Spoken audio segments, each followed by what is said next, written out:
विवरण 11वां अध्याय 18, 19, 20। इसलिए तुम मेरे ये वचन अपने अपने मन और प्राण में धारण किए रहना और चिन्ह के रूप में अपने हाथों पर बांधना, वे तुम्हारी आंखों के मध्य में टीके का काम दे,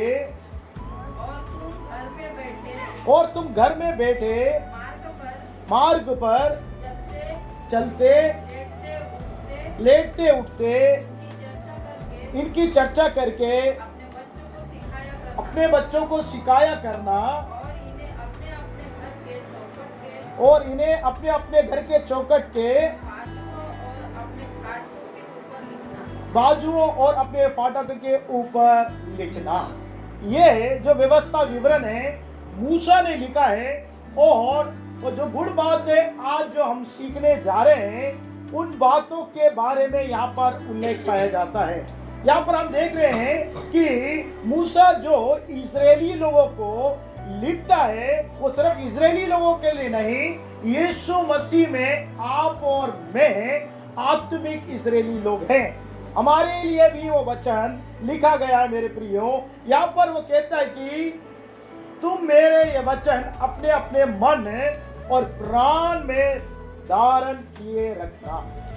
प्रभु का कलाम कहता है कि परमेश्वर का जो वचन है उसे आपको मन में रखना है, आपके प्राण में धारण करके रखना है। क्या करना है? मन में रखना है, और क्या करना है? प्राण में भी धारण करके रखना है। क्यों करना है? और उसके आगे लिखा है चिन्ह के रूप में हाथों में बांधना है और आंखों के मध्य में टीके का काम करना है। तो हमारा क्या टीका होना चाहिए? परमेश्वर का वचन टीके के समान होना चाहिए। टीके के समान मतलब क्या है? हमेशा हमारे मन चित्त में रहना चाहिए। और आगे लिखा है तुम घर में बैठे मार्ग में चलते लेटते उठते इनकी चर्चा अपने बच्चों को सिखाया करना। जब तक वचन माता पिता के अंदर में नहीं रहेगा वो अपने बच्चों को परमेश्वर का वचन कैसे सिखा। तो मेरे प्रियो, अपने बच्चों को अगर हमें वचन सिखाना है तो पहले हमें वचन मालूम होना चाहिए।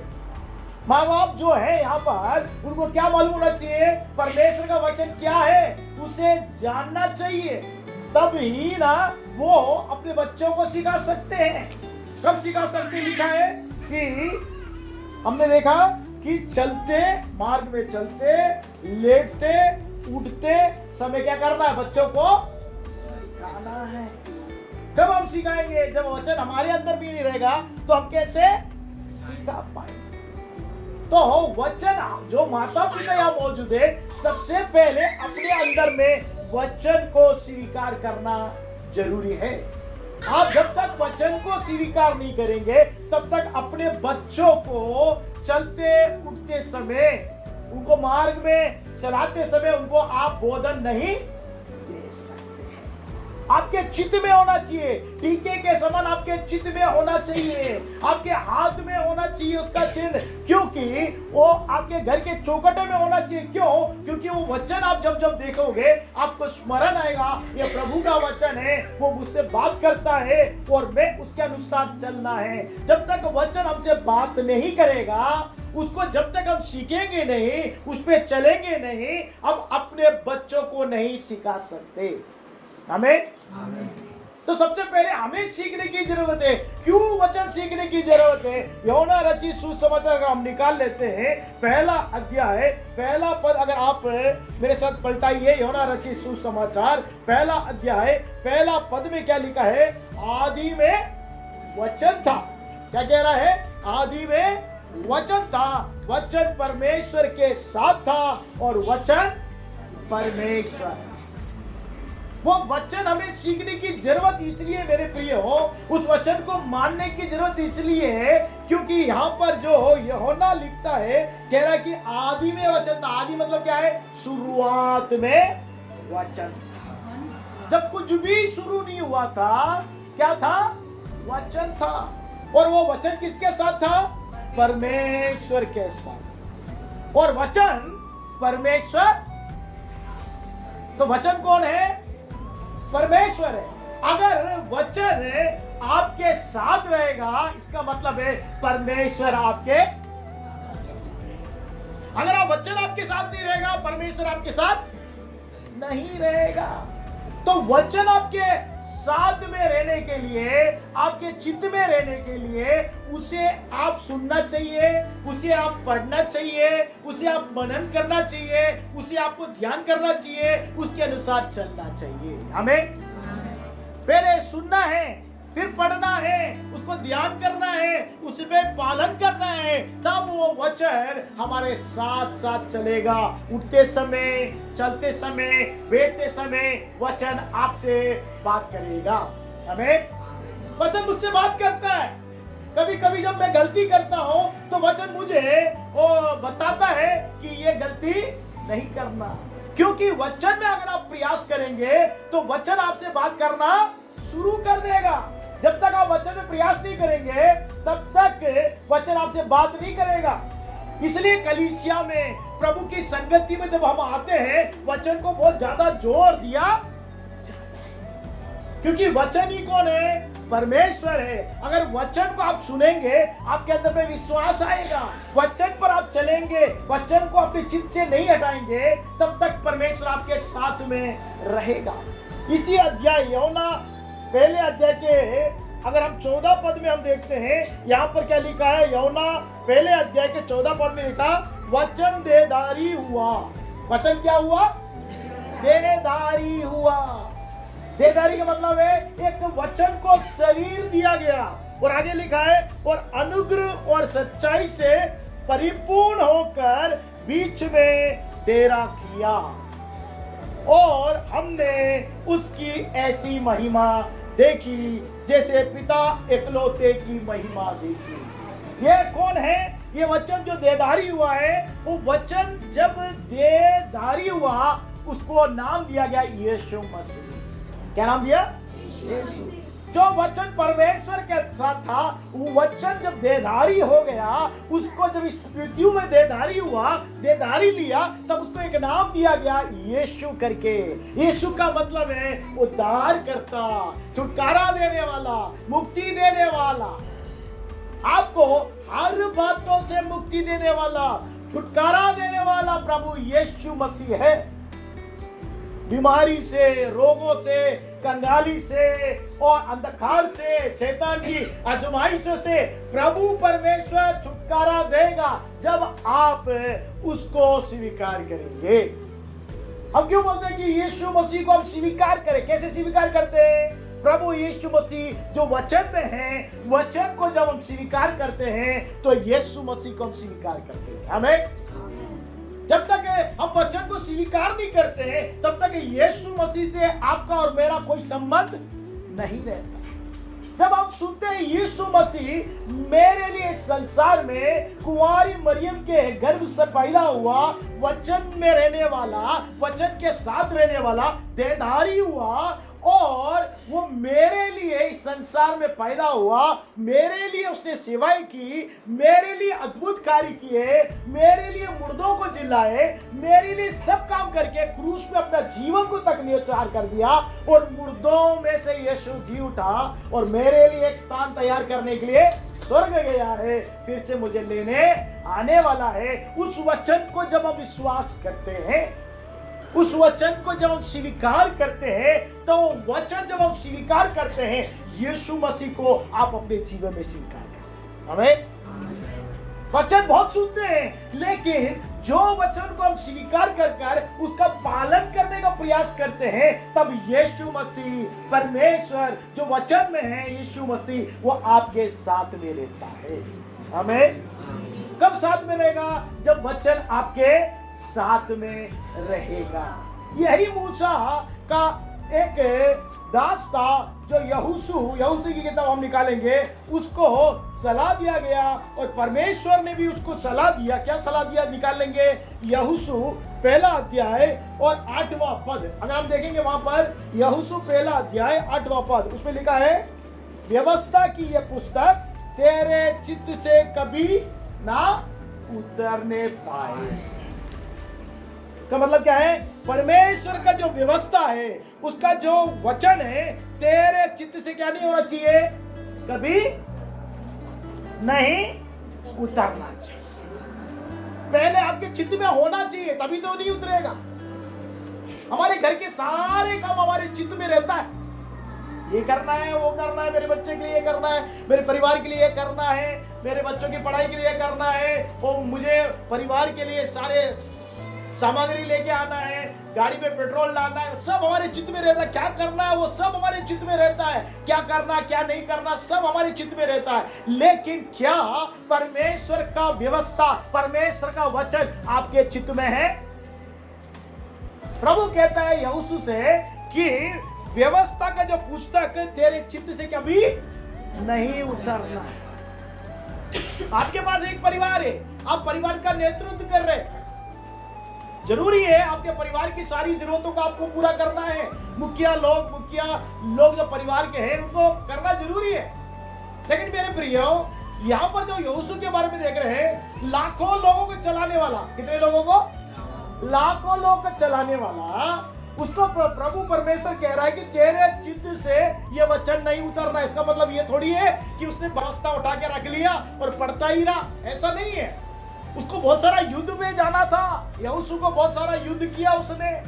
यहोशू ने लाखों लोगों का नेतृत्व किया। लेकिन परमेश्वर कह रहा है तेरे चित्त से कभी नहीं उतरना। जैसे घर का काम आपके विचार में, आपके चित्त में रहता है, क्या करना क्या नहीं करना, वो उतरता ही नहीं है। दूसरों को आके बताने की जरूरत नहीं है कि आपके परिवार की क्या जरूरत है। बताने की जरूरत है? बोलिए, बताने की जरूरत है कि पड़ोसी आके भैया आपके परिवार में इसकी जरूरत है, उसकी जरूरत है, बताने की जरूरत है? आप खुद जानते हैं कि आपके परिवार में क्या जरूरत है, आपके चित्त में रहता है। वैसे ही परमेश्वर का कलाम, परमेश्वर का वचन भी आपके चित्त में रहना चाहिए। यहाँ पे लिखा है, देखिए, अगर परमेश्वर का वचन आपके चित्त पे रहेगा, उसमें लिखा है इसी में दिन रात ध्यान दिए रहना। अगर परमेश्वर का वचन आपके चित्त में रहेगा, दिन रात क्या रहेगा? आपका ध्यान।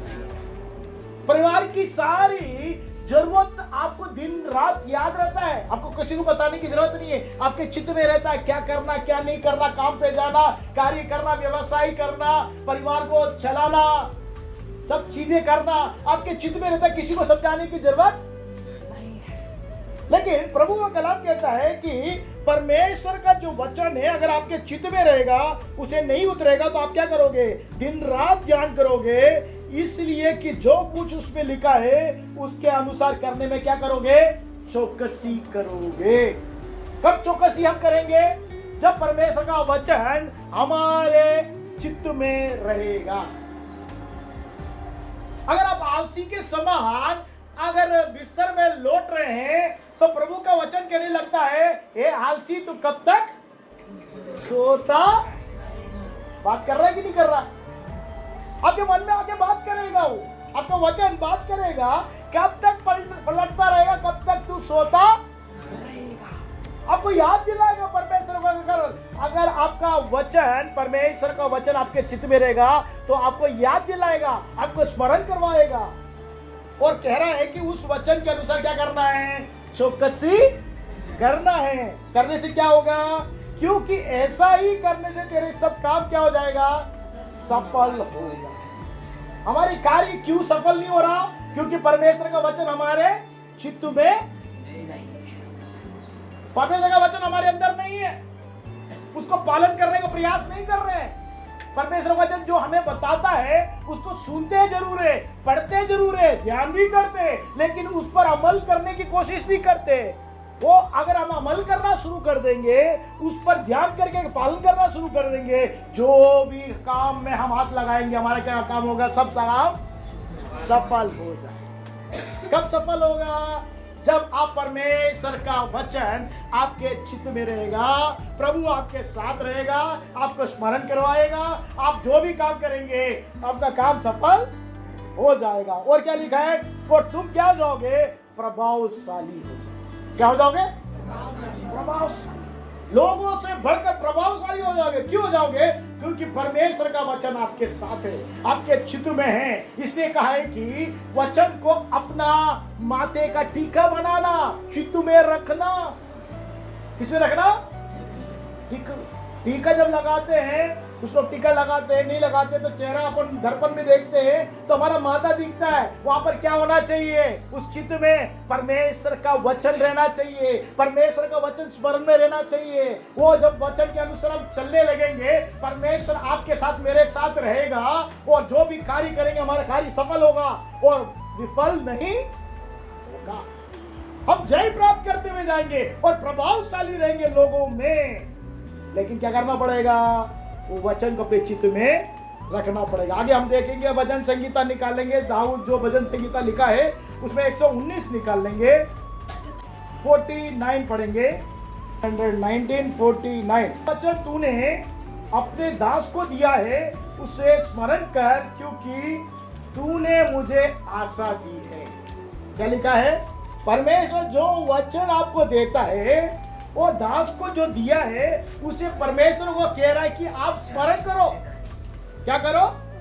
स्मरण करो, क्योंकि तूने मुझे क्या दिया? आशा दी। आशा का मतलब क्या है? होप। एक होप आपको दिया है, एक आशा आपको दिया है। क्या आशा दिया है?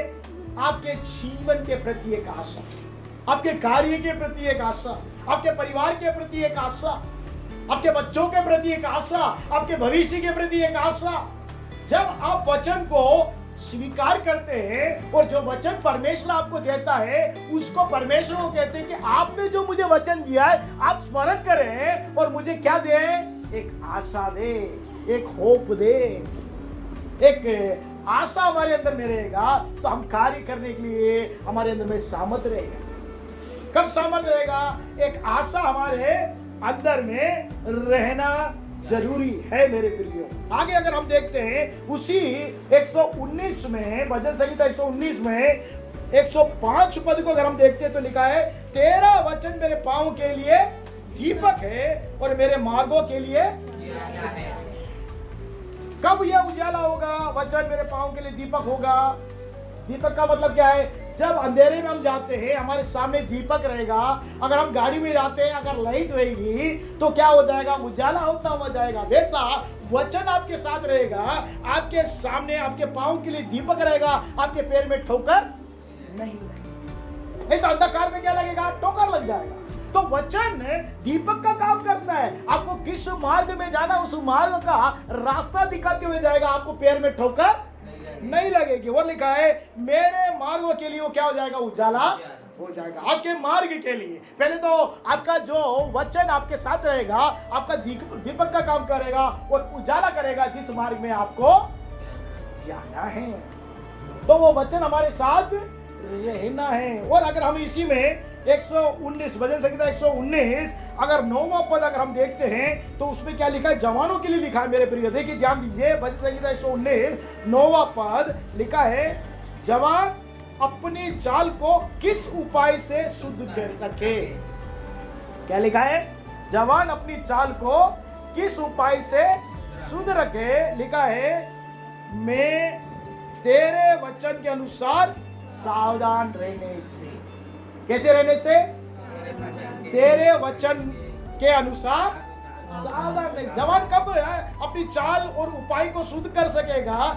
जब उसका जो वचन है, परमेश्वर का वचन के अनुसार सावधान रहना चाहिए, सतर्क रहना चाहिए। उस वचन के प्रति एक सतर्कता होनी चाहिए, सावधान होना चाहिए कि ये वचन मुझे क्या कर रहा है? उसको शुद्ध भी करता है, पवित्र भी करता है। बहुत से जवान लोग हैं आप लोग हमारे बीच में, है ना?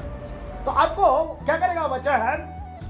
प्रियो, आपको परमेश्वर का वचन क्या करेगा? शुद्ध करेगा, शुद्ध करेगा, पवित्र करेगा। अगर हम वचन के ऊपर भी ध्यान करेंगे, वचन के ऊपर में फोकस करेंगे, हमारा चित्त वचन के ऊपर में रहेगा, हमारा परमेश्वर पवित्र है। वो चाहता है कि हम भी पवित्र रहे। पहला पत्रस पहला अध्याय के 15वें पद में लिखा है, हमारा बुलाने वाला परमेश्वर पवित्र है, इसे तुम हर चाल चलन में क्या बनो? पवित्र बनो। तो हमारा बुलाने वाला परमेश्वर पवित्र है, वो चाहता है जो वचन में रहने वाला पवित्र परमेश्वर है, वो चाहता है हमारा जीवन भी पवित्रता रहनी चाहिए। क्या रहनी चाहिए? पवित्र। आपका जीवन को देखकर, आपके चाल चलन व्यवहार को देख के, आपकी बोली को देख के, आपके पड़ोसी लोग कहां जाते हो, क्या कहां जाते हो, आपके जीवन में कुछ बदलावट हम देख रहे हैं, परिवर्तन देख रहे हैं, पूछना शुरू कर दें तो आप क्या कहोगे? हम लोग कलीसिया जाते हैं। क्या जाते? वहां जाने से मेरा जीवन बदल गया, मेरी बोली बदल गई, मेरा व्यवहार बदल गया। आपके व्यवहार को, बोली को कौन देखना चाहिए? आपके अड़ोस पड़ोस में रहने वाले, आपके साथ काम करने वाले, आपके मित्रगण, आपके फ्रेंड्स लोग देखना चाहिए। आपके व्यवहार में बदलावट कब आएगा? जब आप वचन को सावधानी से गौर करके चलेंगे तो आपके वचन में क्या आएगा? एक बदलावट आएगा। वो खुद पूछने लगेंगे, अरे पहले तो बहुत लड़ाई करती थी, पहले तो बहुत झगड़ा करता था, पहले तो बहुत गाली बकता था, पहले तो बहुत बदमाशी करता था, लेकिन अब क्या है? एक परिवर्तन, एक बदलावट तेरे जीवन में मैं देख रहा हूं, देख रही हूं करके कहेंगे। कैसे आया करके पूछेंगे तो आपको क्या करना है कि मैं कलीसिया में जाता हूं, यीशु मसीह ने मुझे अपने वचन से छूकर मुझे बदल दिया। आमीन। तो उन लोग भी क्या करेंगे? आपके साथ मुझे भी वहां जाना है, मेरे जीवन में परिवर्तन आना है करके भी आना शुरू। तो आपको क्या करना पड़ेगा? वचन को मानना है, अपने चित्त से नहीं उतारना है, उसे सावधानी से उसके अनुसार चलना है। चलेंगे आप भी सुधरेंगे, आपके व्यवहार, आपके चाल चलन, आपका स्वभाव, लोग जो चारों तरफ में है वो देखेंगे। आप एक जीवित पत्री बन जाएंगे। पत्री का मतलब क्या है? लेटर। आपको देखेंगे, आपके अंदर में यीशु मसीह को देखेंगे, आपके अंदर में परमेश्वर का वचन को देखेंगे। आप चलते फिरते पत्री हो जाओगे। वो बाइबल नहीं पढ़ते, वो पत्री नहीं पढ़ते, आपको पढ़ते, आपको देखते। आप दो आंख से लोगों को देख रहे हैं, हजार आंख आपको देख रही है। कितनी आंखें देख रही है? हजारों आंखें आपको देख रही है। क्या कर रहा है, क्या कर रही है, क्या कहां जा रहा है, क्यों जा रहा है, उसके जीवन में क्या परिवर्तन आ रहा है, सब देख रहे हैं। बोलेंगे कुछ नहीं आपसे। कुछ लोग ऐसा भी बोलेंगे, क्या रविवार हो गया तो कहां जाते हैं? कलीसिया में जाते हैं, बाइबल पढ़ते हैं, वचन सुनते हैं, लेकिन जीवन में क्या नहीं आया? बोलते हैं कि नहीं? इसका मतलब क्या है? उन लोग भी आपसे आशा रखते हैं कि यीशु मसीह के पास आने से, परमेश्वर के कलाम वचन सुनने से आपके जीवन में परिवर्तन आना चाहिए करके वो भी चाहते हैं, वो देख नहीं पा रहे, इसलिए वे यीशु के पास नहीं आ पा रहे। आपका जीवन उनके लिए ठोकर का कारण है। आपका जीवन कैसा है? दूसरों के लिए ठोकर का कारण है। आपका जीवन, मेरा जीवन दूसरों के लिए ठोकर का कारण नहीं होना चाहिए। अगर आप कलाम सुनते हैं, वचन सुनते हैं, हर रविवार को परमेश्वर का कलाम सुनते हैं, वचन सुनते हैं, उसके अनुसार अगर हम नहीं जिएंगे तो हमारा आना, वचन सुनना सब व्यर्थ है। व्यर्थ है कि नहीं? हमारे जीवन में बदलावट आना चाहिए। लोग चाहते हैं, हमारे चारों पे रहने वाले लोग चाहते हैं, ये बाइबल उठा के जाते हैं, बाइबल पढ़ते हैं, कलीसिया जाते हैं, इनके जीवन में कोई परिवर्तन नहीं, इनके बोली में कोई परिवर्तन नहीं, इनके व्यवहार में कोई परिवर्तन नहीं। आपको चारों तरफ में रहने वाले लोग देखते हैं, बोलेंगे कुछ नहीं, दूसरों से बोलेंगे ये कलीसिया जाती है, ये कलीसिया जाता है, लेकिन इसके जीवन में क्या नहीं आ रहा है? परिवर्तन नहीं आ रहा है। बच्चे भी बोलेंगे, अरे बड़े वक्त दिखाते हैं कलीसिया में जाकर, लेकिन मुझे मालूम है मेरे घर में मेरे माँ बाप क्या करते हैं कि नहीं। बच्चे पहले पादरी साहब मेरे पापा को बोलिए बाइबल पढ़ने के लिए, वचन सुनने के लिए, उसके अनुसार चलने के लिए, प्रार्थना करने के लिए बोलिए मेरे मम्मी पापा को। बोलेंगे बच्चे, बोलेंगे कि नहीं बोलेंगे? मुझे आप बोले जा रहे हो, उन लोग के अंदर में मैं देख रहा हूं कुछ भी नहीं है। आपके अंदर में अगर वचन नहीं है तो आप बच्चों को कैसे सिखाएंगे? आपके अंदर में वचन होना जरूरी है। आपको वचन को अपनी चित्त में रखना बहुत जरूरी है मेरे प्रियो। हम यहाँ पे देख रहे हैं आपके अंदर में वचन होना चाहिए, तभी वो क्या करेगा? कार्य करेगा, नहीं तो कार्य नहीं करेगा। तो सबसे पहले वचन को हमें स्वीकार करना है। वचन को स्वीकार करने का मतलब है यीशु मसीह को अपने जीवन में हमने स्वीकार किया। अगर वचन के अनुसार हम चल रहे हैं, इसका मतलब है परमेश्वर के अनुग्रह में हम चल रहे हैं। मेरे प्रिय, आगे हम देखते हैं, लिखा है यहाँ पर, देखिए क्या लिखा है कि उसे क्या करना? अपने आंखों के मध्य में ठीक का काम करने देना, हाथों में चिन्ह के रूप में लगाना। क्यों हाथों में चिन्ह लगाना है? हाथ में हम चिन्ह लगाते तो हाथों में लोग दिखता है, इसलिए ये हमको भी दिखना है और लोगों को भी दिखना है। क्यों बैंड लगा रहे? हमें भी दिखना है और दूसरों को भी बताना कि मेरे बहुत सारे फ्रेंड्स हैं जिन्होंने फ्रेंड्स बैंड लगाया करके।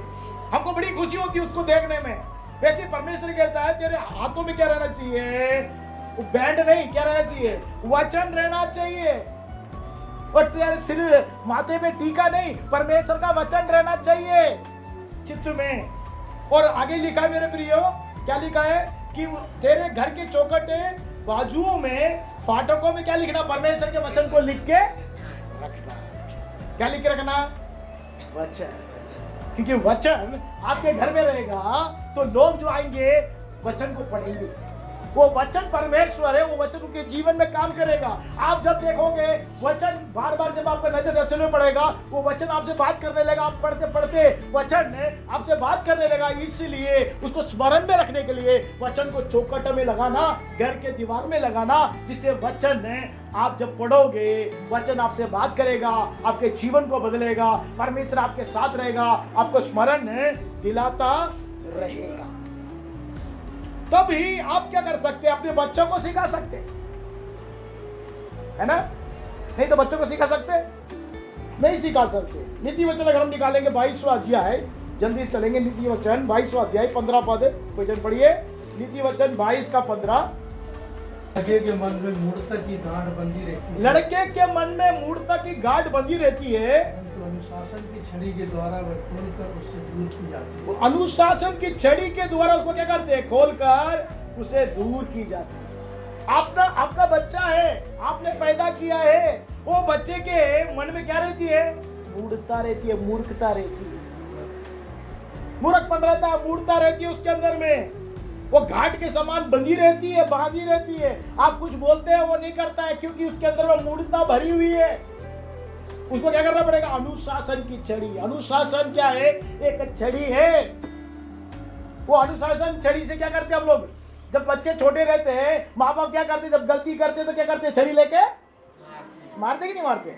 मेरे को तो मार पड़ी, आप लोगों को पड़ी कि नहीं पड़ी? मारकर हमारे अंदर में जो मूर्खता रहती है, मूर्खता रहती है, उसका घाट को खोलने की प्रयास माँ बाप करते हैं।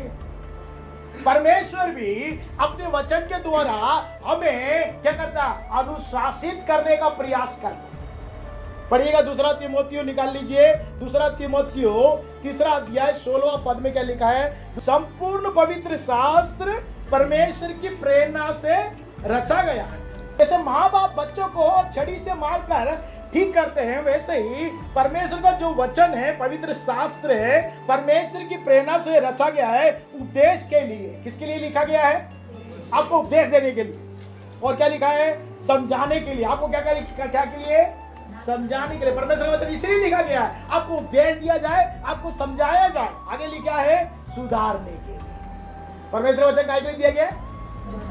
जैसे माँ बाप जो मूर्खता रहती बच्चों में, गांठ के लिए अनुशासन की छड़ी मारकर उसको खोलते गांठ को, वैसे ही परमेश्वरी वचन इसलिए लिख के रखा है उद्देश्य के लिए, समझने के लिए, और क्या कर रहा है? सुधारने के लिए। क्या करने के लिए? सुधारने के लिए। आगे लिखा है धार्मिकता का शिक्षा के लिए लाभदायक है। धार्मिकता शिक्षा के लिए क्या है? वो वचन लाभदायक है, ताकि परमेश्वर का जन्म क्या हो जाए? सिद्ध हो जाए। क्या बन जाए? सिद्ध बन जाए। और हर एक भले काम करने के लिए बुरे, क्या लिखा? बुरे काम लिखा आपके बाइबल में? क्या काम लिखा है? भले काम। बुरे काम हमको सिखाने की जरूरत नहीं है। माँ के पेट से जब हम बाहर निकले ना, बुराई कोई भी नहीं सिखाता। आप स्कूल में जाओ, बुराई सिखाते हैं, बड़े लोग बुराई सिखाते हैं, शासन बुराई सिखाती है? नहीं। कलीसिया बुराई सिखाती है? नहीं। कहीं भी जाएंगे भलाई सिखाते हम लोग। बुराई अपने अंदर है, बुराई सिखाने की जरूरत नहीं। झूठ बोलना सिखाने की जरूरत नहीं। गलती करने के लिए सिखाने की जरूरत, भले कार्य, अच्छे कार्य को सिखाने की जरूरत है। क्योंकि इनके अंदर में क्या पड़ा हुआ है? मूर्खता, मूढ़ता बच्चों के अंदर में पड़ी हुई है। वो अनुशासन का छड़ी क्या करता है? मारकर उनको क्या करता है? खोलता है। आगे अगर हम देखते हैं उसी में नीति वचन में 23वां अध्याय में 13-14 पद। 23वां अध्याय नीति वचन 23। लड़के की ताड़ना न छोड़ना। लड़के का क्या नहीं करना? ताड़ना। बच्चों को ताड़ना करना क्या नहीं करना है? नहीं छोड़ना। बच्चे लोग बोल लोग बेटा ध्यान से सुनना। हाँ, क्योंकि यदि तो उसको छड़ी से मारे यदि तू उसको छड़ी से मारे, वह ना मरेगा। छड़ी से मारे तो वो नहीं मारेगा। देखिए बच्चों को ताड़ना, मारना, छोड़ना नहीं है। यदि छड़ी से मारे वो ना मरेगा। आगे बढ़िए। तू उसको छड़ी से मारकर तू उसको छड़ी से मारकर उसका प्राण अधोलोक से बचाएगा। अधोलोक से बचाए। अधोलोक से आपके बच्चे अधोलोक ना चले जाए, नरक ना चले जाए, अग्नि कुंड में ना चला जाए, उसके लिए क्या करना पड़ेगा? माँ बाप को लड़के को ताड़ना देने की जरूरत है, बच्चों को ताड़ना देने की जरूरत है। कब? जब बच्चे छोटे रहते। कब ताड़ना देना है? जब छोटे रहते, उनके अंदर में समझ नहीं रहती है, जब मूर्खता करते हैं, मूढ़ता करते हैं, जब छोटे बच्चे रहते हैं, तब तक आप उसको ताड़ना देख के सुधार सकते हैं। जब छोटा बच्चा रहता है, जब आपका चप्पल पहनना शुरू कर देता बच्चा, बड़ा बच्चा हो गया, आपके कंधे के बराबर हो गया, आपका बड़ा बच्चा हो गया, उसको क्या करोगे? ताड़ा नहीं देना चाहिए, उसको समझाना चाहिए। छोटे बच्चे को हम ताड़ित करते हैं, छड़ी से मारकर सुधारने की कोशिश करते हैं हर एक माँ बाप। क्यों? जब वो गलती करते तब मारते, हमेशा उसको क्या नहीं करते? मारते पीटते नहीं रहते। जब गलती करता है मारते, उसको पीटते हैं, उसको क्या करते? क्यों करते हैं? क्योंकि उसका प्राण अंधलोक में नाश ना हो जाए। यीशु मसीह भी, परमेश्वर भी कभी कभी हमको ताड़ित करता है, क्योंकि वो हमारा आत्मिक पिता है, ताड़ना देता है जिससे हम अंधलोक में नहीं चले जाए, नरक में नहीं चले जाए।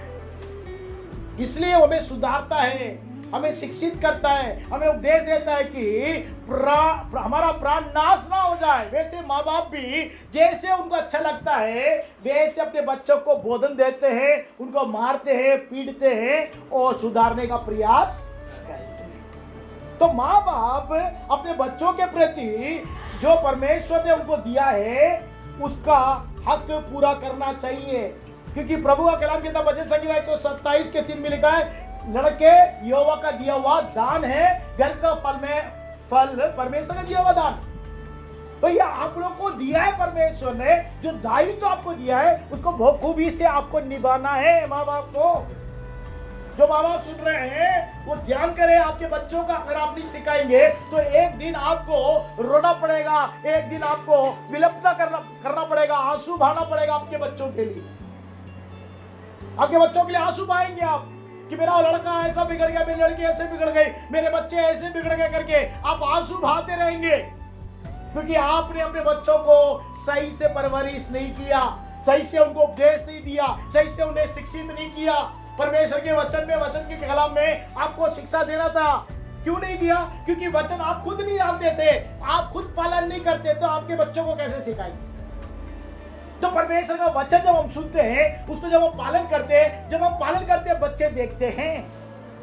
आप उठाकर बाइबल पढ़ना शुरू कर देंगे, आपका बच्चा देखेगा कि माँ बाप बैठकर बाइबल पढ़ रहे हैं, परमेश्वर का गीत सुन रहे हैं, परमेश्वर का वचन सुन रहे हैं, घर में प्रार्थना कर रहे हैं, तो बच्चे के जीवन में भी एक परिवर्तन आना शुरू हो जाएगा। आप झूठ बोलोगे तो बच्चा झूठ बोलना गलत नहीं समझेगा।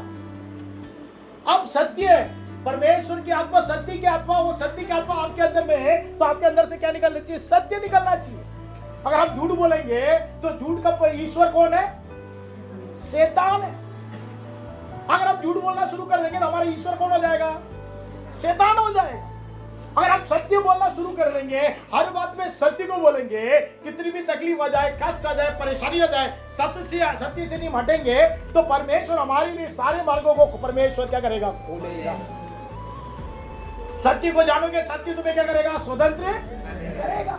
सत्य को हमें जानना है, पहचानना है, हमारे जीवन को सत्य के लिए, जो वचन परमेश्वर का सत्य है उसके लिए स्थान देंगे, उसको समझेंगे, उसके अनुसार चलेंगे, हमारे जीवन में परिवर्तन आएगा। बच्चों को जब हम शिक्षा देंगे, बच्चे भी उस बातों को सीखेंगे, मानेंगे। अब फिर देखेंगे नीति वचन 22 के 6वें पद में, अगर हम देखेंगे नीति वचन निकाल लेंगे, उसमें बहुत सारी बातें हैं जो सीखने की बातें हैं, परमेश्वर ने रखी है। क्या लिखा है देखिए, 22 के 6 में लिखा है, लड़के को उसकी मार्ग की शिक्षा दे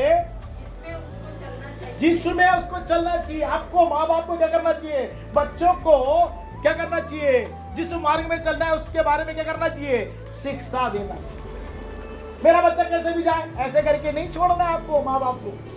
चाहे छोटा बच्चा हो या किशोर अवस्था में हो, जवान बच्चा हो, नौजवान हो, कैसा भी बच्चा हो, उसके क्या करना है, आपको शिक्षा देना है। उसको किस मार्ग में चलना है उस मार्ग के बारे में आपको शिक्षा देना है। आगे क्या लिखा है, और वह बुढ़ापे में भी उससे न हटेगा। देखिए अगर आप अपने लड़के को मार्ग की शिक्षा देंगे जिसमें चलना है, तो वो बुढ़ापे में भी क्या नहीं करेगा, उस मार्ग से। आपको बच्चों को शिक्षा देना है, जिस मार्ग में चलना, माँ बाप को शिक्षा देना है मेरे प्रियो, तभी वो बच्चे उस मार्ग में चल पाएंगे। आप शिक्षा नहीं देंगे तो कैसे चल पाएंगे। कल आपको दुख होना पड़ेगा, आपको तकलीफ होना पड़ेगा, मेरे बच्चे बिगड़ गए हैं, पादरी साहब आप हमारे लिए प्रार्थना करें। जब आपके हाथों में परमेश्वर ने दायित्व दिया बच्चों को पालने का, परवरिश करने का, अगर आप उसको परवरिश करने के लिए, पालन करने के लिए आप समय नहीं देंगे और उन पर अपना जो उनको शिक्षित करना है, पीड़ित करना, उनको सही करना है, सुधारना है, नहीं सुधारेंगे, उसके मार्ग का बोधन नहीं देंगे, उसके बाद आप आके रोएंगे क्या, जब चिड़िया चुग गई खेत तो कोई फायदा। लेकिन प्रभु का कलाम तब भी कहता है मेरे प्रियो, अगर आप बच्चों के लिए नहीं कर पाए हैं, तब भी एक मौका प्रभु देता, आज अपनी गलती को स्वीकार करना। क्या करना है, माँ बाप को स्वीकार करना है कि मेरे बच्चों को मैं ठीक ढंग से मैंने बोधन नहीं दिया, शिक्षा नहीं दिया, मार्ग में नहीं चला, इससे मेरा बच्चा बिगड़ गया, अभी तो नौजवान हो गया, बड़ा हो गया, अब मेरी बात नहीं सुनता है। तब प्रभु का कलाम कहता है, तब भी आप परमेश्वर के सम्मुख में आपके क्षमा मांगे कि प्रभु आपने हमारे हाथों में बच्चों को दिया था, अब बच्चे बड़े हो गए, हमारी बातें नहीं सुनते हैं, लेकिन आपने जो बच्चा दिया आपके हाथों में हम समर्पित करते हैं, अब हमारी बातें नहीं सुनते, हमारी गलतियों को क्षमा करें। माँ बाप कहना है प्रभु से कि मेरी गलतियों को क्षमा कर मेरे प्रभु। मेरे बच्चे जब सुनना चाहिए था तब मैंने उनको सिखाया नहीं, समय नहीं दिया, शिक्षित नहीं किया, जिस मार्ग में चलना उस मार्ग को मैंने सिखाया नहीं, लेकिन अब बच्चे बड़े हो गए, मेरे हाथ से निकल गए हैं। लेकिन आज भी परमेश्वर आपके पास, माँ बाप के पास एक मौका दे रहा है। आप लोगों को प्रार्थना करना प्रभु से कि प्रभु मेरी गलती को क्षमा करे, मेरे बच्चों को जिस मार्ग में चलना है उसका शिक्षा मैंने नहीं दिया, मार्ग नहीं समझाया, क्योंकि मेरे समझ में नहीं आया, तेरे वचन को मैंने नहीं सुना, मुझे क्षमा करिए। जो बच्चा आपने मुझे दिया वो बच्चे को आपके हाथों में समर्पित करता हूं, आप उसको सुधारिए। क्या कहना है, आप उसको, हो सकता है आपके बच्चे या कलीसिया में नहीं हो, कहीं भी हो सकता है शराब खाने में हो, जुए में हो, व्यभिचार में हो, कैसी भी गलती में क्यों ना हो, चोरी चकारी कर रहे हो, किसी भी प्रकार के क्यों ना हो, मेरे प्रियो अगर आप अपनी गलती मानकर परमेश्वर के हाथ में अपने बच्चों को समर्पित करेंगे, परमेश्वर उनके जीवन को बदलेगा। जहां कहीं है आपके बच्चों के जीवन को बदलने वाला परमेश्वर है। एक मौका और आपके पास है, जब मौका था आपने खो दिया, कोई बात नहीं, आपके बच्चे आपके हाथ से निकल गए, कोई बात नहीं, अभी भी प्रभु का आत्मा कहता है मेरे हाथ में समर्पित कर, अपनी गलती को मान ले कि प्रभु मैंने सही से शिक्षा नहीं दी, सही राह पर उसको नहीं चलाया, मेरी गलती को क्षमा कर, तूने मुझे घर का फल दिया, उसे तेरे हाथों में मैं समर्पित करता हूं, आप उसके जीवन को बदले। मेरे प्रियो परमेश्वर उसको बदल कर लेगा। आमीन। आपके बच्चों के जीवन बदल जाएंगे अगर आप अपनी गलती को स्वीकार करके परमेश्वर से क्षमा मांगकर परमेश्वर के हाथों में अपने बच्चों को समर्पित करेंगे। परमेश्वर जो जीवित है उनके जीवन में परिवर्तन को लेकर आएगा और उनको प्रभु आपके साथ इस कलीसिया में लाकर गवाही के लिए खड़ा कर दें। लेकिन आप पहले अपने जीवन को परिवर्तन करना जरूरी है। परमेश्वर के वचन को अपने चित्त में रखना जरूरी है, उसके अनुसार चलना जरूरी है, उसके अनुसार अपने व्यवहार को प्रकट करना जरूरी है। तब आपके बच्चे के लिए आप जब प्रार्थना करेंगे प्रभु उसको परिवर्तन करके ले जाएंगे। कैसे भी परमेश्वर उसे बदला कर आपके सम्मुख में लेकर आएगा, प्रभु की उपस्थिति में लेकर आएगा, क्योंकि प्रभु चाहता है कोई नाश ना हो। आपके बच्चे नाश ना हो परमेश्वर चाहता है। मेरे प्रियो, आपके बच्चे नाश ना होकर के परमेश्वर चाहता, अगर आप उसी के हाथ में, जिससे पाया उसी के हाथ में सौंपेंगे, प्रभु क्या करेगा, फिर से उसको आपके साथ कलीसिया में लेकर आएगा, आप परमेश्वर की महिमा करेंगे। आगे हम जब देखते हैं इफिसियों के पत्री 6वां अध्याय है, निकाल लेंगे इफिसियों की पत्री 6वां अध्याय 4वां पद पढ़ेंगे। इफिसियों की पत्री 6वां अध्याय 4वां पद। हे बच्चे वालों, माँ बापों, हाँ, अपने बच्चों को रिस न दिलाओ, अपने बच्चों को रिस मत दिलाओ, परंतु प्रभु की शिक्षा और चेतावनी देते हुए उसका पालन पोषण करो। लिखा है बच्चे वालों, माँ बापों, अपने बच्चों को क्या नहीं करो, गुस्सा ना दिलाओ, क्रोध ना दिलाओ, रिस ना दिलाओ। हम लोग कभी कभी क्या करते हैं, अपने बच्चों को रिस दिलाते, क्रोधित कर देते हैं। लेकिन क्या लिखा है, उनको क्रोधित नहीं करना है, रिस नहीं दिलाना है। लिखा है प्रभु की शिक्षा में। किसकी शिक्षा में? प्रभु परमेश्वर की शिक्षा में। जब तक आप प्रभु परमेश्वर की शिक्षा नहीं जानेंगे, आप कैसे अपने बच्चों को सिखाएंगे? पहले हमें जानना है, इसलिए मैं इतनी देर से जोर दे रहा हूं, पहले हमें जानना है प्रभु के वचन को, प्रभु के शिक्षा को हम ग्रहण करना है, तब ही हम अपने बच्चों को क्या करेंगे, शिक्षा दे पाएंगे। और आगे लिखा है, और चेतावनी में देते हुए उनका क्या करोगे आप, पालन पोषण कर पाएंगे। नहीं तो नहीं कर पाएंगे, पालन पोषण नहीं कर पाएंगे। कुलोसियों की पत्री 3रा अध्याय, उसमें 21वां पद भी हम पढ़ेंगे। देखिए कुलोसियों की पत्री 3रा अध्याय 21वां पद। हे बच्चे वालों, फिर से कह रहा है माँ बापों के लिए पौलुस, हे बच्चे वालों, अपने बालकों को तंग ना करो। अपने बालों को क्या नहीं करना है, तंग नहीं करना है। आगे बढ़िए। ना हो कि उनका साहस टूट जाए। बच्चों का साहस बहुत जल्दी टूट जाता है। आप उनको तंग करते रहेंगे ना, बच्चों का साहस क्या हो जाता है, टूट जाता है। टूट जाएगा तो आप घर छोड़ के भाग जाता है। कुछ बच्चे लोग क्या करते हैं, घर छोड़ के फिर आगे पादरी साहब से सेवकों से आके प्रभु से प्रार्थना करी, मेरा बच्चा भाग गया, रोने लगते हैं। क्यों? क्योंकि उसको तंग कर रहे हैं, बहुत तंग कर रहे हैं। उसका क्या हो गया, टूट गया, पूरा याद टूट गया, उसका साहस टूट गया, वो भाग गया। वो बोला कि यहाँ रहने से तो अच्छा है भाग जाओ, अच्छा करके भाग जाओ। उसको तंग नहीं करना है माँ बाप को। बच्चे लोगों को शिक्षा देना है, प्रभु की शिक्षा में, चेतावनी में बच्चों को चलाना है, परवरिश करना है, उनको तंग नहीं करना है। बहुत से माँ बाप क्या करते, बच्चों को बहुत तंग करते हैं, इसलिए बच्चे लोग क्या होते हैं, कलीसिया आना ही नहीं चाहते। जब तक छोटे बच्चे रहेंगे कलीसिया आएंगे, जब बड़े बच्चे आएंगे आप जाओ मैं नहीं आ रहा करके बोलेगा। क्यों?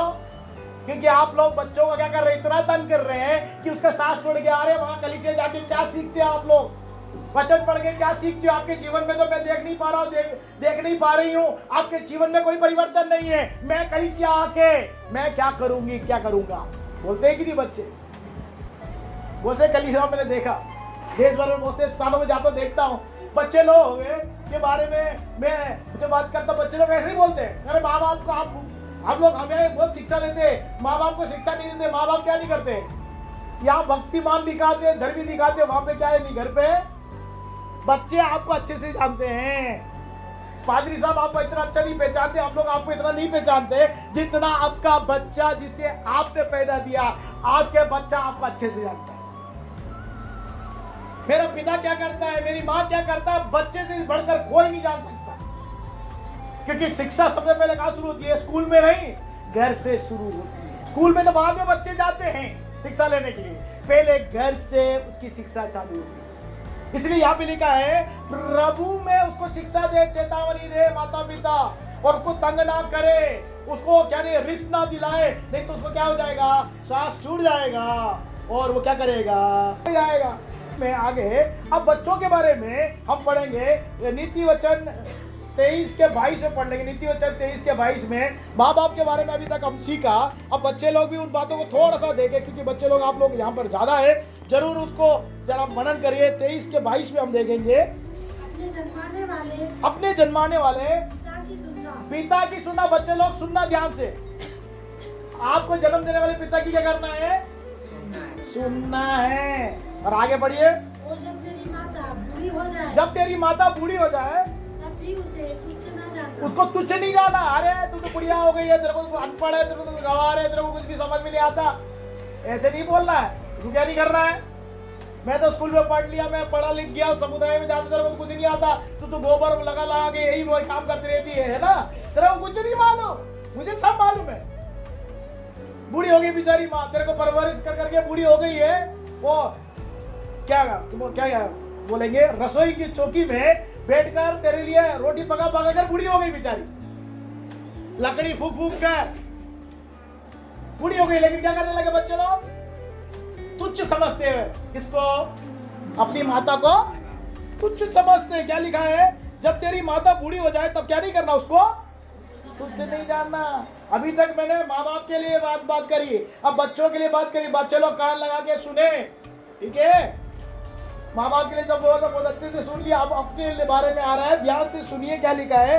जब तेरे जन्माने वाले पिता की बातें क्या करना है? सुनना है। तेरे को जन्म देने वाला पिता है, वो तेरी भलाई के बारे में ही बताएगा, तेरी बुराई तेरा पिता कभी नहीं चाहेगा कि तेरा बुरा हो, तेरा अच्छा हो, भलाई हो करके पिता चाहता है। वैसे हमारा एक आत्मिक पिता है, पिता परमेश्वर हमेशा भलाई की बातें हमें सिखाता है, अच्छी बातें सिखाने की कोशिश करता है। वैसे ही संसारिक पिता भी है, जिसने तुझे जन्म दिया, उसकी बातों को कान लगाकर क्या करना है?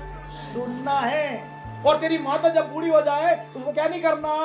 तुच्छ नहीं जानना है।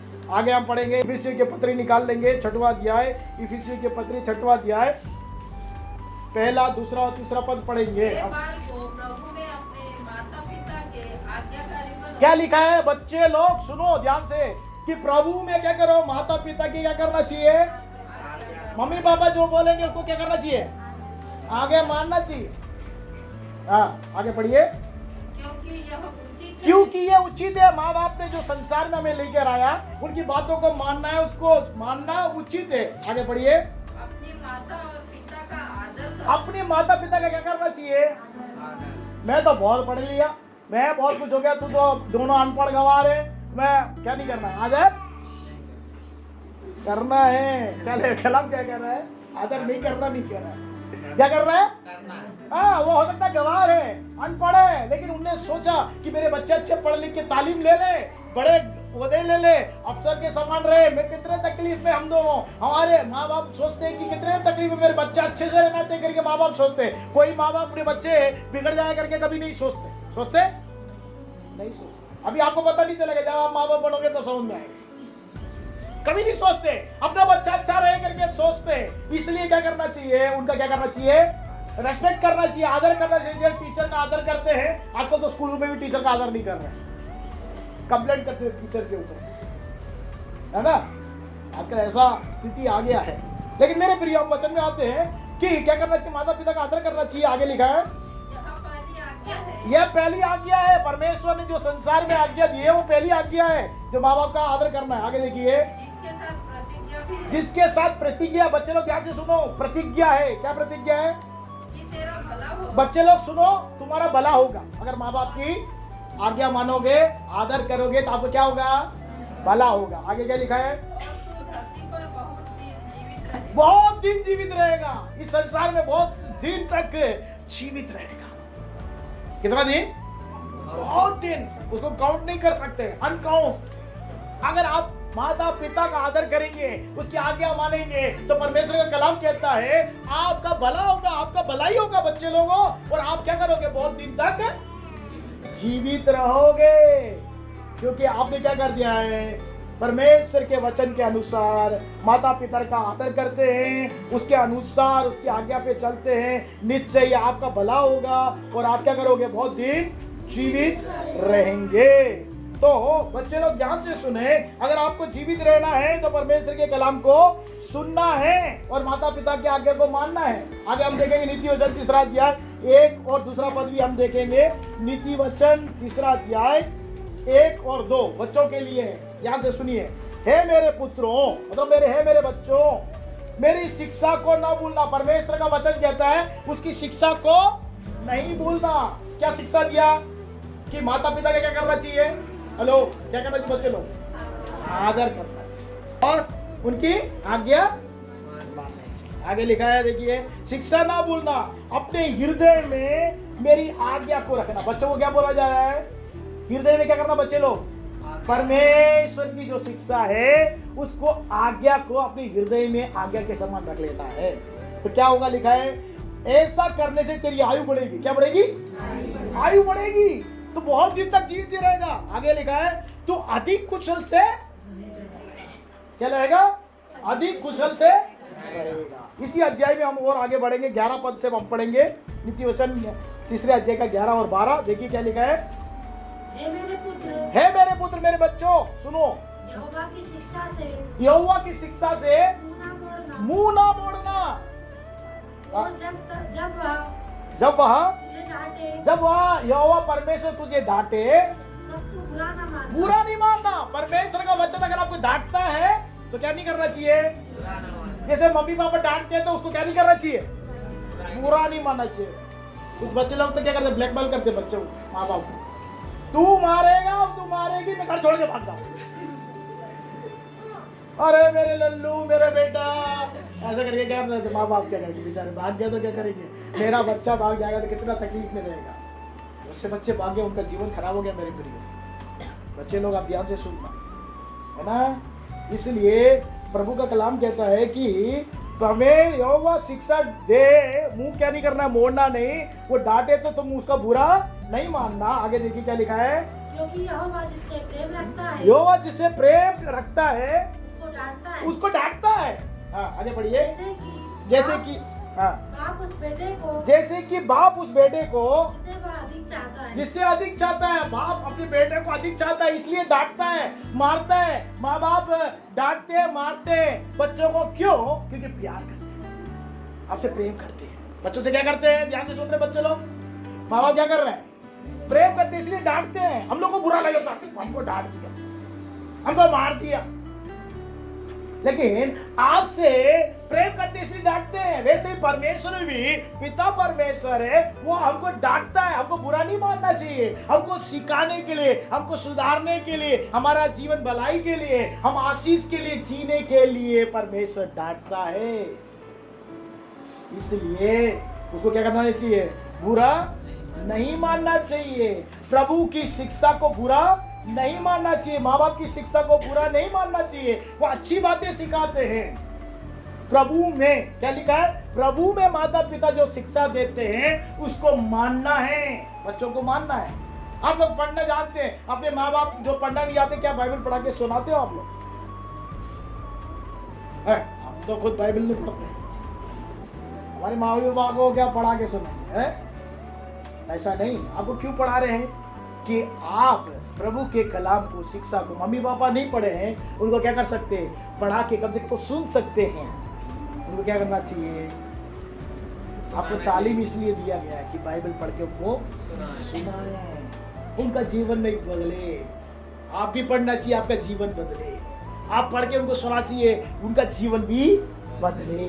तब ही आप आशीष के साथ रह पाएंगे, आशीष के साथ चल पाएंगे। मेरे प्रियो, अगर ऐसा हम नहीं करते हैं तो क्या हो जाएगा मेरे प्रियो? एक समय आ जाएगा जब अगर हम हाथ में चिन्नी लगाएंगे, माथे में टीका के समान परमेश्वर के वचन को चित्त में नहीं रखेंगे, एक समय आएगा।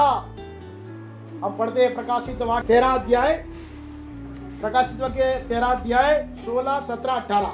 उसने छोटे बड़े, उसे छोटे बड़े, धनी कंगाल, स्वतंत्र और दास, सब लोग ध्यान से सुनिए, छोटे बड़े, धनी कंगाल, स्वतंत्र और दास, दाहिने हाथ या उसके माथे पर एक एक छाप लगा दी। दाहिने हाथ में और माथे में क्या कर रहा है? एक छाप लगा दी। छाप लगा। कौन है ये? झूठा मसीह है। वो आने वाला है, वो दुनिया भर में प्रकट होने वाला है। अगर आप परमेश्वर के वचन को अपने चित्त में, अपने हाथ में नहीं बांधेंगे, एक आएगा झूठा मसीह, वो क्या करेगा? आपके माथे में और आपके हाथ में, दाहिने हाथ में क्या करेगा? अपनी छाप लगाएगा झूठे मसीह का। आगे देखिए, कि उसको छोड़ जिस पे छाप, अर्थात उस पशु का नाम, या उसके नाम का अंग हो, उसका अंक हो, हाँ। अन्य कोई लेन देन ना कर सके। वो जो माथे पे लगाएगा छाप, हाथ पे लगाएगा छाप, वही लेन देन कर सकता है। आजकल क्या करते हैं, हम गूगल पे करते, पेटीएम करते, जिसके पास है वो करते, है ना। और कुछ किसी के पास कार्ड है तो क्या कार्ड लगा के स्वैप करते, हम लोग करते कि नहीं करते। एक समय आएगा आपके हाथ में और आपके माथे पे वो मोहर लगाएगा झूठा मसीह। उसको जब तक आप जाके अपने माथे को नहीं दिखाएंगे, अपने हाथ को नहीं दिखाओगे, तो क्या नहीं करेंगे, लेन देन। एक दूध का बॉटल भी नहीं ले सकते बच्चों के लिए, कुछ भी नहीं कर सकते, क्योंकि सब कुछ वो अपने नियंत्रण में लेके आएगा झूठा मसीह। अगर आज हम परमेश्वर के वचन को टीके के समान अपने चित्त में नहीं लगाएंगे और अपने हाथ में नहीं धर जाएंगे, तो एक समय आएगा झूठा मसीह, वो क्या करेगा, ऐसा अंक देगा। बच्चे लोग भी ध्यान से सुने, आपके हाथों में लगाया जाए। चालू हो गया अमेरिका में।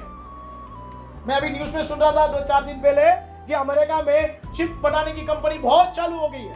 क्यों चालू हो गई है? वो चिप को लेकर क्या करेगा, माथे पे लगाए और हाथों में लगाएगा। हाँ, आगे पढ़िए। ज्ञान उसी में है, ज्ञान उसी में है जिसे बुद्धि हो, वह उस पशु का अंग, उसके पशु का अंक जोड़ ले, क्योंकि वह मनुष्य का अंग है। वो मनुष्य का अंक है, उसका और उसका अंक 666 है। 666 है, 666 है। उसका अंक क्या है? 666 है। वो अगर आप जोड़कर देख लें, ज्ञान इसी में जोड़कर देख ले, उसको जोड़ के देखें तब पता चलेगा। आप सोचोगे 666 आ जाएगा, ऐसा नहीं आएगा। क्या लिखा बाइबल में? उसको जब हम जोड़ घटा के देखेंगे तब समझ में आएगा वो कितना है, 666। कब पता चलेगा? जब जोड़ घटा के देखेंगे। स्कूल में बच्चे लोग गणित पढ़ते हैं कि नहीं? उसमें क्या करते हैं, जोड़ घटा के सिखाते हैं कि नहीं? तो जोड़ घटा के आप देखोगे तब पता चलेगा वो 666 है। वो झूठा मसीह, वो जो पशु है, वो क्या करेगा, आपके माथे में, हाथों में, दाहिने हाथों में क्या करेगा, चिन्ह लगाए। तैयार हो गया पूरा, बहुत जगह तैयार हो रहा मेरे प्रियो। जब तक वो चिप लगा देंगे तो आप उसके बिना कुछ लेन देन नहीं कर सकते। आज आप दुकान जा रहे हैं, कहीं भी जा रहे हैं, सब्जी जा रहे हैं, तो आज आप पैसे से भी खरीद सकते हैं, पेटीएम से भी खरीद सकते हैं, गूगल पे से भी खरीद सकते हैं, कार्ड से भी खरीद सकते हैं। एक समय आ जाएगा ये सब घूम जाएगा करके आपको एक चिन्ह देंगे। कहां पे लगाएगा? माथे में। क्या लगाएगा? क्योंकि सिर आप क्या नहीं कर सकते, काट नहीं सकते। घूमेगा क्या वो? आप सोचेगा बहुत अच्छा है, यहां लगा दिया तो बहुत बढ़िया है, लेकिन प्रभु का कलाम कहता है अगर झूठे मसीह का चिन्ह यहां लगा लिया तो हम अंधलोक में जाएंगे, नरक में जाएंगे, कोई बचाव नहीं। इसलिए प्रभु के वचन में लिखा है कि आपके टिकिया के समान क्या होना चाहिए, परमेश्वर का वचन, परमेश्वर का कलाम आपके चित्त में रहना चाहिए। परमेश्वर आपको यहां मोहर लगाना चाहिए, शैतान मोहर नहीं लगाना चाहिए। उसका बसिंदा जो झूठा मसीह है वह आपके माथे में मोहर नहीं लगाना चाहिए, आपके हाथ में मोहर नहीं लगाना चाहिए। आप लोग सोचेंगे अच्छा है कि हाथ में लगा दिया, तो क्योंकि हाथ क्या नहीं करेंगे, हम काट के देखेंगे। अमेरिका में चालू हो गया, मालूम है आपको, स्कैन करते हैं वो चेहरे को, स्कैन करते हैं उन लोग। वैसे ही वो जो स्कैनिंग है, आपके माथे में चिन्ह लगाया है नहीं लगाया है पता लगा लेगा। आपके हाथ दिखाएंगे, चिन्ह लगाया है नहीं लगाया है, और उसके बिना कुछ भी आप ले नहीं सकते। तो आप लोग क्या सोचेंगे, अच्छा यार इसको लगा लो यार, लेकिन प्रभु का कलाम कहता है अगर इसको हम लगा लेंगे, हो सकता है आपको पढ़े लिखे नहीं है, संख्या जोड़ना घटाना नहीं आता, कोई बात नहीं। जब आपके माथे में लगाने की बात करती है, जब आपके दाहिने हाथ में लगाने की बात करती है, तब समझ लेना जो वचन आज मैं बता रहा हूं वो समय आ गया कि झूठा मसीह का चिन्ह आपके माथे में, आपके हाथ में लगा। मना कर देना, भाग जाना। क्या करना है? कि परमेश्वर हमारे इस्राएल को चलाने वाला परमेश्वर जो जंगलों में 40 वर्ष से उनको खाना खिलाया, उनको परवरिश किया, वो इतना सामर्थ्य है, शक्तिशाली है, हमारी जरूरतों को पूरा करेगा, पूरा करेगा। उस पे हमारा भरोसा होना चाहिए। अभी ठीक है, कोई दिक्कत नहीं। जब तक माथे में हाथे में नहीं लगे तब तक कोई दिक्कत नहीं, आप सब कुछ कर सकते हैं। जब माथे की बात आ जाए, जब हाथ में लग जाए, तो समझ जाना कि ये आ गया झूठा मसीह, प्रकट हो गया है, हमारा जीवन को नाश करने के लिए आ गया है। और प्रभु का विश्वास करके भागना, जरूर प्रभु आपको बचाएगा। आइए हम प्रार्थना करें, अपने स्थानों में खड़े हो जाएंगे और उससे प्रार्थना करेंगे। आज परमेश्वर हमारे परिवार के बारे में सलाह और सम्मति दिया, माँ बाप के बारे में सलाह और सम्मति दिया, बच्चों के बारे में सलाह और सम्मति दिया, झूठे मसीह प्रकट होने के बारे में परमेश्वर ने प्रकट किया है। माता पिता अपने जीवनों को समर्पित करें। जितने माता पिता हैं अपने हृदय में हाथ रख लें और अपने बच्चों के लिए प्रार्थना करें। प्रभु की शिक्षा में उन्हें आपको सुधारना है, उन्हें बनाना है। आपके हाथ में परमेश्वर ने अपने बच्चों को आपके हाथ में विश्वास करके दिया है। गर्भ का फल परमेश्वर का दिया हुआ दान है। देखो, लड़का युवक का दिया हुआ दान है करके परमेश्वर का कलाम कहता है। जितने माता पिता हैं अपने हृदय में हाथ रख के अपने बच्चों के लिए प्रार्थना करें। छोटे बच्चे हैं तो प्रभु में शिक्षित करें, प्रभु में सुधारें, उन्हें मारकर अधलोक से बचाने का प्रयास करें। अगर बच्चे बड़े हो गए हैं, उन्हें प्रभु में शिक्षा दे। अगर वो आपकी बात नहीं मानते हैं, आपको तवज्जो नहीं देते हैं, तो अपने बच्चों के लिए आप प्रभु से अपने हृदय में रख के प्रार्थना करें। प्रभु, आपने हमारे बच्चों को प्रदान किया, हम जैसे उन्हें चलाना चाहिए, शिक्षा देना चाहिए, वैसे शिक्षा नहीं दे पाए। हमारी गलती है, हमारी गलती को मानते हैं। जैसे उन्हें परवरिश करना चाहिए प्रभु के भय में, प्रभु में शिक्षित करना चाहिए, नहीं कर पाए। हमारी गलती को स्वीकार करते हैं, हमारी खता को, हमारे गुनाह को, हमारे पापों को क्षमा करिए। आपने जो बच्चा दिया आपके हाथों में समर्पित करें। जो माँ बाप अपने बच्चों के लिए जो आपकी बात नहीं सुनते हैं, उनके लिए स्वर्ग की ओर हाथ उठाकर, प्रभु तेरे हाथों में मेरे बच्चों को समर्पित करता हूं, करती हूं। मेरी बात नहीं सुनता, बिगड़ता जा रहा है, नाश होता जा रहा है। मैं हर रात आंसू बहाता हूं, अकेले में रोता हूं, रोती हूं मेरे बच्चों के लिए।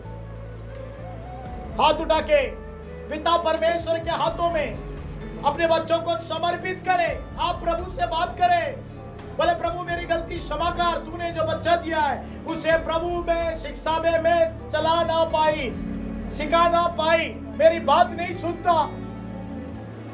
लेकिन एक मौका परमेश्वर आपको देता है।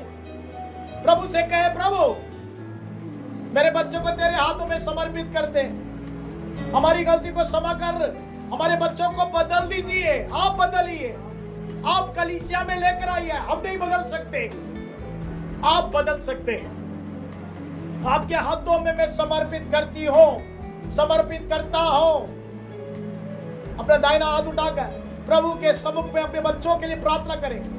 हृदय से प्रभु से बात करें।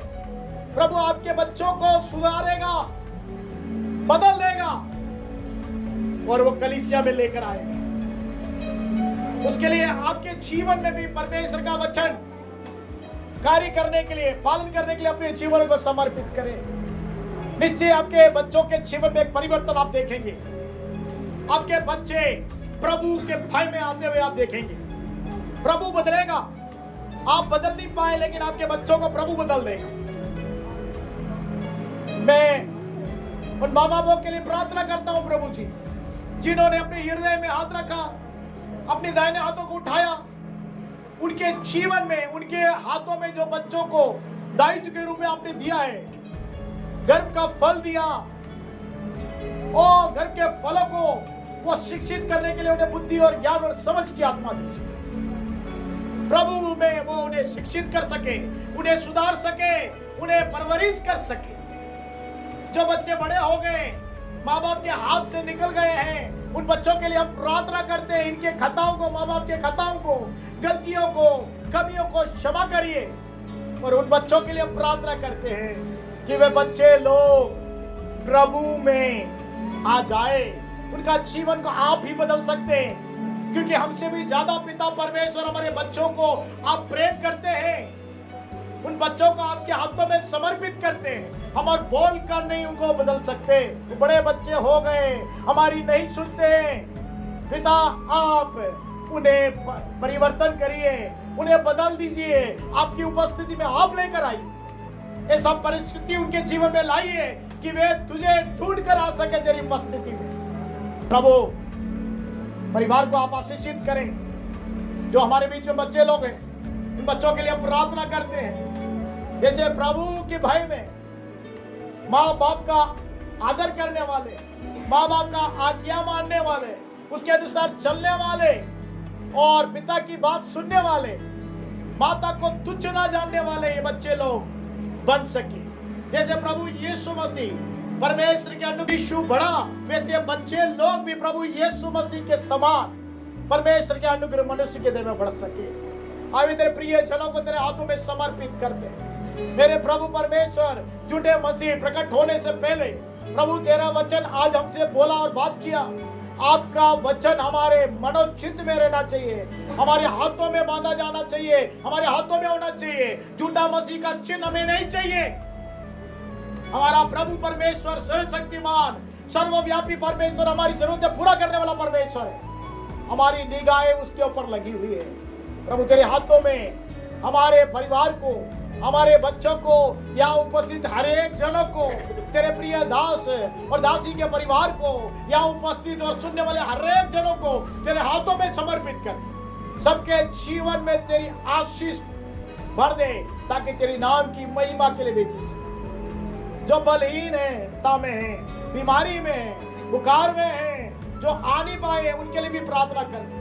वचन बेचकर चंगा करने वाला मेरा प्रभु परमेश्वर, भजन संहिता 107:20 के अनुसार तेरे दास के परिवार के लिए प्रार्थना करते हैं। और जितने कलीसिया से जुड़े परिवार हैं, जो बीमार हैं, जो उपस्थित नहीं है, उनके जीवन में भी तू चंगाई दे।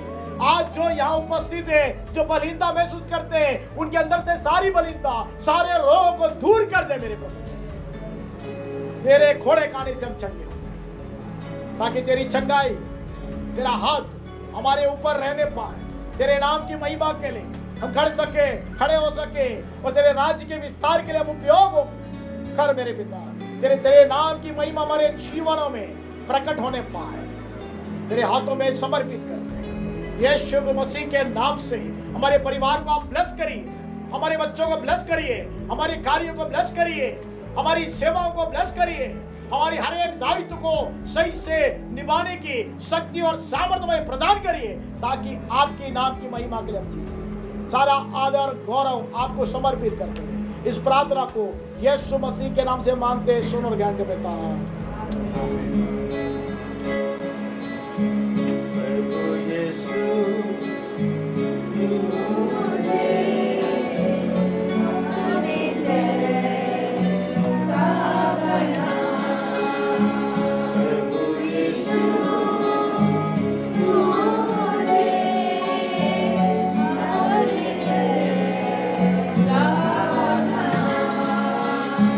तेरी तरह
खुदावंद हम धन्यवाद करते हैं सुंदर वचनों के लिए। एक बार फिर से आपने हमें चेतावनी दिया, सम्मति दिया, सलाह दिया, परिवार के विषय में, बच्चों के विषय में, उनका पालन पोषण कैसा हो, उन्हें हम रचना दिलाएं। उन्हें दयावान पिता परमेश्वर टॉर्चर न करें। जो लोग प्रभु में है, माता पिता मसीह शिक्षा में उनका पालन पोषण करें, उनका ख्याल रखें, उनके लिए नमूना बने, आदर्श बने। मेरे हाथों में हम समर्पित करते हैं। Thank you Lord. दास के लिए धन्यवाद करते हैं, यीशु के नाम में।